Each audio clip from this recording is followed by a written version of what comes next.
I, 16-year-old female, have a phone, and my little sister, 13-year-old female, does not. Not explicitly anyway. Before now, I have always let her use my phone. She's always known the password. I never locked any apps or restricted the time she spent on it unless I needed to use my phone in that moment.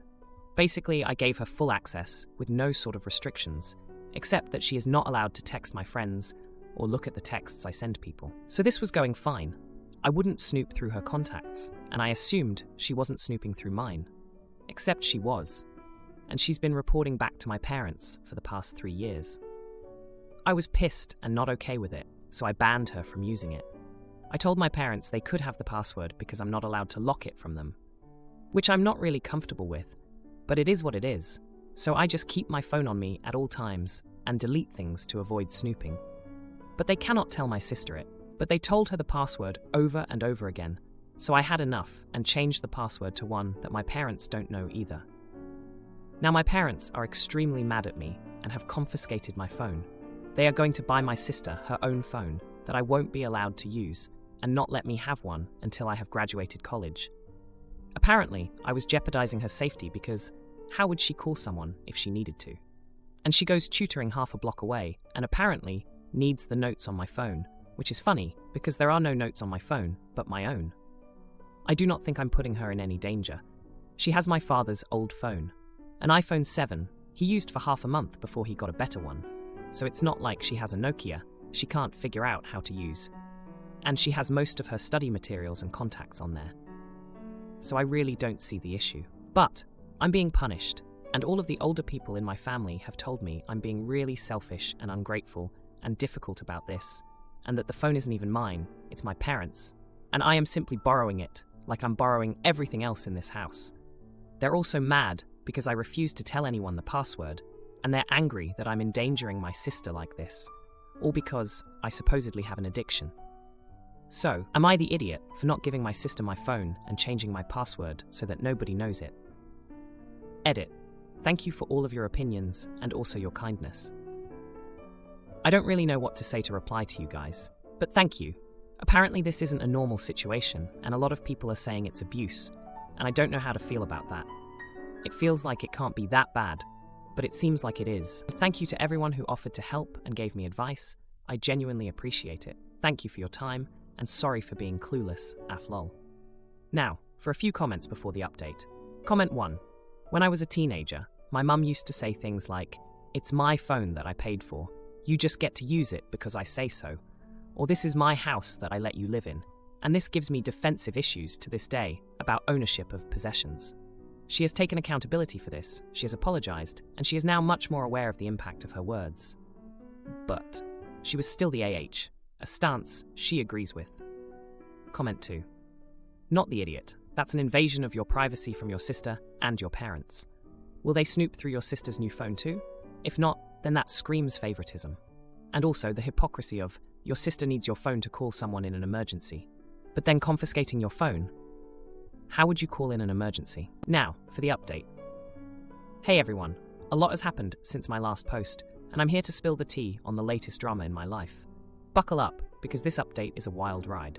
So, after my parents took my phone away, things got even more intense. Remember how I mentioned my sister was getting her own phone? Well, turns out, she had it all along. She's been pretending she didn't have one to keep using mine, and to keep spying on me for my parents. I found out when I caught her texting on a brand new phone that was hidden in her room. I couldn't believe she'd been lying to me this whole time. But wait, it gets crazier. I confronted her about it, and she broke down and confessed everything. She told me she felt guilty, but was scared of our parents. They had been pressuring her to keep tabs on me, promising her rewards like the new phone and more freedom. I was shocked. My own sister, who I trusted, had been betraying me for years. I was furious, not just with her, but with my parents too. They had been manipulating both of us, playing us against each other. I felt so betrayed. I thought my sister and I were close, but this secret she'd been keeping blew that all apart. Now, let's rewind a bit to give you some context. My sister and I used to be inseparable. We shared everything, from clothes to secrets. I never would have imagined she could do something like this. But looking back, there were signs. She'd ask me weird questions about my friends or where I was going, stuff she never cared about before. I just thought she was being a typical nosy little sister. I never suspected she was reporting back to our parents. And my parents, well, they've always been strict, but I didn't realize how controlling they were until now. They've always monitored what I do, who I talk to, and where I go. I guess I just got used to it and didn't see how abnormal it was until you all pointed it out in your comments. Back to the present, after the confrontation with my sister, I decided to take matters into my own hands. I couldn't trust my sister or my parents anymore, so I started finding ways to communicate with my friends without a phone. I borrowed a friend's old iPod Touch and used Wi-Fi to message them. It wasn't ideal, but it worked. Then, another surprise dropped. My best friend, who I've known since kindergarten, told me she had been getting weird messages from my sister. My sister had been using my phone to pretend to be me and was trying to get information out of my friends about me. I was beyond upset. My best friend was hurt too, feeling like she couldn't trust me anymore. I had to do damage control. I explained everything to my friend, and thankfully she understood. We had a long talk about everything that had been going on, and she agreed to help me keep my communications secret from my family. But the drama didn't stop there. My parents found out about the iPod Touch. They were livid. They accused me of being sneaky and untrustworthy. I tried to explain that I needed some privacy and that I didn't feel safe sharing everything with them anymore, especially after what they had done with my sister. The argument that followed was intense. Voices were raised and harsh words were exchanged. I stood my ground, though. I told them that their lack of trust in me and their invasion of my privacy was the real problem, not my so-called addiction to my phone. In the end, they didn't budge. They're still holding onto my phone, and now they're monitoring my sister's phone usage even more closely. They've also cut down on my internet time at home, making it harder for me to stay in touch with my friends. It's been a tough couple of weeks, to say the least. I feel isolated from my friends and betrayed by my family. I'm trying to figure out how to navigate this new reality where I can't even trust my own sister. It's a mess, and I'm just trying to get through it day by day. Stepdad locks me out of house for not closing garage door properly and not paying my phone bill. But then I pay it off and tell him I want to go back to college. Oh boy, we find out I'm pregnant. This is not the first time we've made requests of my adult, intelligent stepdaughter, who's working as a server living with us the last 9 months after dropping out of college. She's usually the last one home at night, and closing the door between the driveway and garage has become a challenge. Several, 5-6 times in the last 12 weeks, it is inches ajar the next day. There is no mechanical impediment to it closing. Recently I explained in cold weather, mice, vermin/skunk are likely to come in and nest. We asked her to close and lock the door, hoping this would help follow through. Working long hours, we often don't see her for more than a few minutes in a day. We've taken to texting photos of the messes left behind. She's a grade A slob, asking for her help/consideration. She constantly apologizes without modifying her behavior, to the point where my wife, her mom, told her some weeks back, "I don't believe you. I don't believe you are sorry because you are not modifying your behavior." I began using this terminology myself. This resulted in occasions where I sent photos of problems only for them to be ignored. When confronted, we got the reply, "Well, I didn't know what to say, because if I said I was sorry, you wouldn't believe it, so I just said nothing."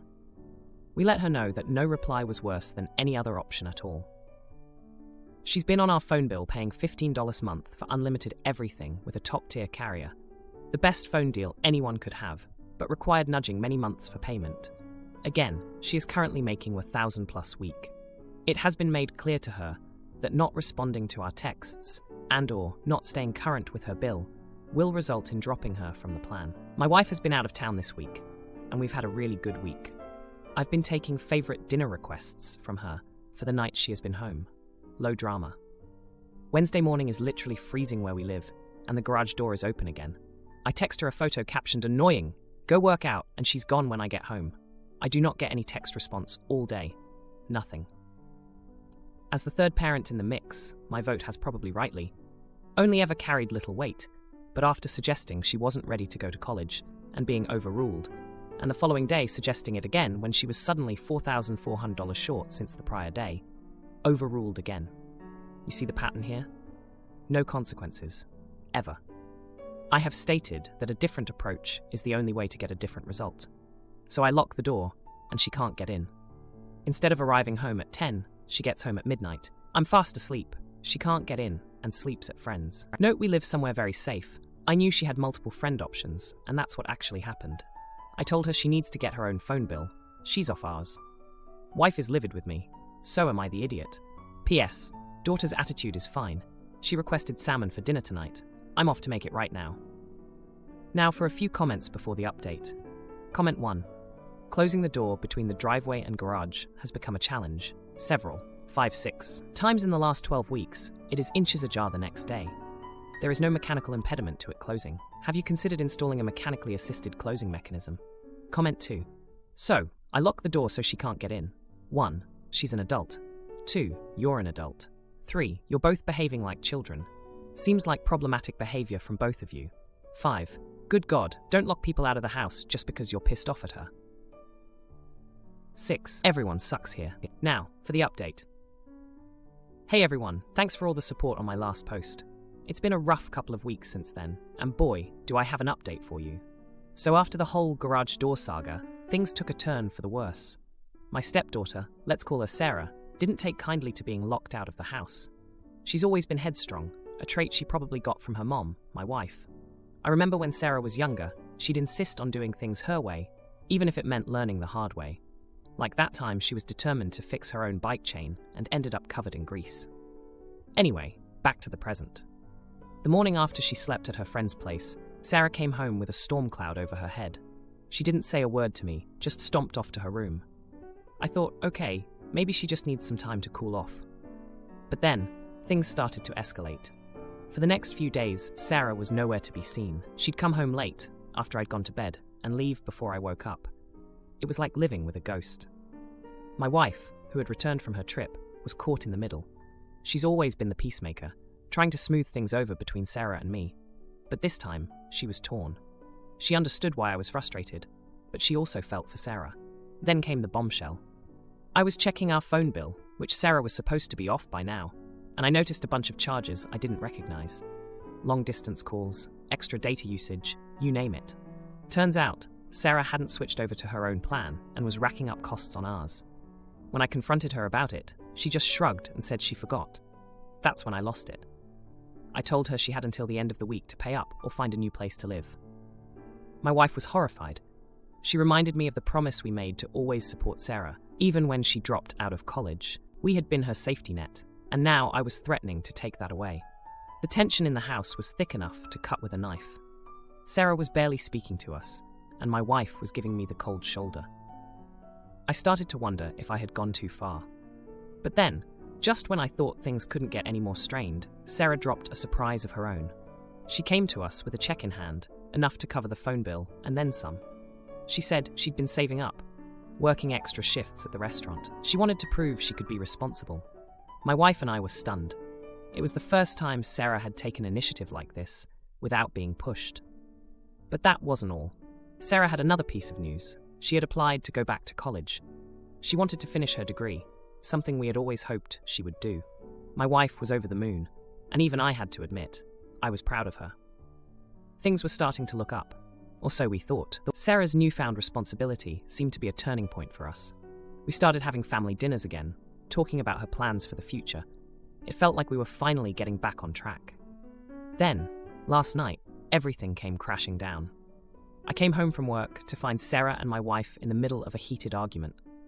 Voices were raised, and there were tears. I couldn't believe it. Just when we thought we had moved past the drama, here it was again. The reason for the fight? Sarah had been seeing someone, a guy she met at the restaurant, and she was pregnant. My wife felt betrayed that Sarah hadn't told us sooner, and Sarah was defensive, saying she didn't know how to bring it up. I was in shock. This was the last thing any of us expected. Now we're all trying to process this news. My wife is worried about Sarah's future, and I'm trying to figure out how to support my stepdaughter through this. It's a lot to take in. And we're all reeling from the revelation. Mill moves into my home with her friends and refuses to leave. Oh boy, she won't like what I do. Next, I, 26-year-old female, recently moved into a 2-bedroom apartment with my boyfriend, 25-year-old male, Austin. We lived together before, but now we have a guest room. I work from home, so my home is also my office. Austin is an only child, raised by his single mom, 54-year-old female Emery. He adores his mom to the end of the earth, and she can do no wrong in his eyes. She left him living alone for months when he was 16 or 17 because she moved in with a boyfriend, and I think my boyfriend wants to make up for lost time. Emery recently visited us for 16 days, arriving 3 days after we moved in. During her trip, I realized that 16 days was way past my comfort zone. I particularly struggled with this because Emery shows zero interest in getting to know me. This was my third time meeting her. With it being just the three of us for the first time, I realized that she barely acknowledged me. All questions and comments were directed at Austin. Body language, eye contact, etc. She was very closed off toward me. We brought her to a friend's house for Christmas, and she acted like a different person.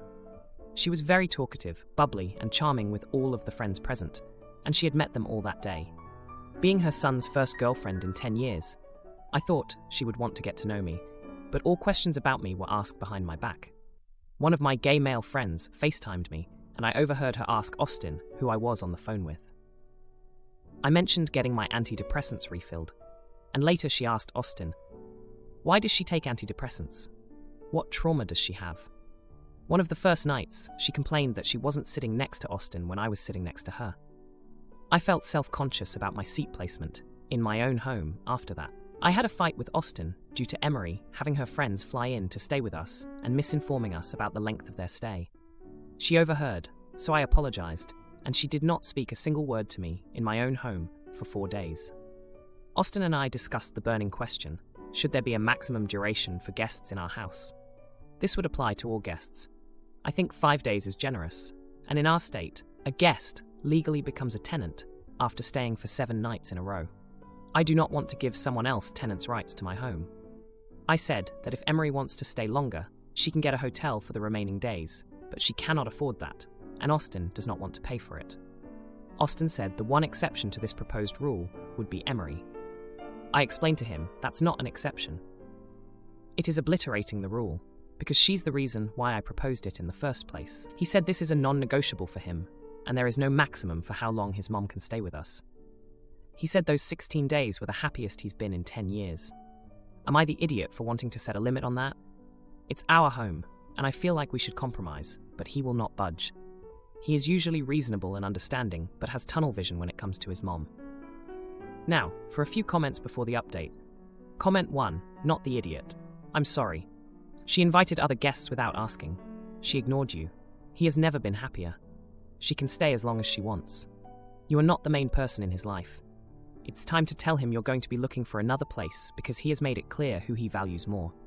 She will probably end up living with him, and he will be glad to see you go. Good luck. Comment 2. Not the idiot. He has been very clear who comes first with him, and it's not you. Time to take a long, hard look at this relationship. Is this what you want? To be treated like crap in your own home? To always come second? To be in a relationship with someone who so clearly disregards your feelings? Now for the update. Hey Reddit, it's been 2 weeks since I last posted about the situation with my boyfriend Austin's mom, Emery, staying with us for an extended period. I wish I could say things have improved, but buckle up, because the drama has only escalated. After our last big argument, Austin and I had a brief period of calm. We tried to go back to our routine, but the tension was like a silent alarm that wouldn't stop ringing.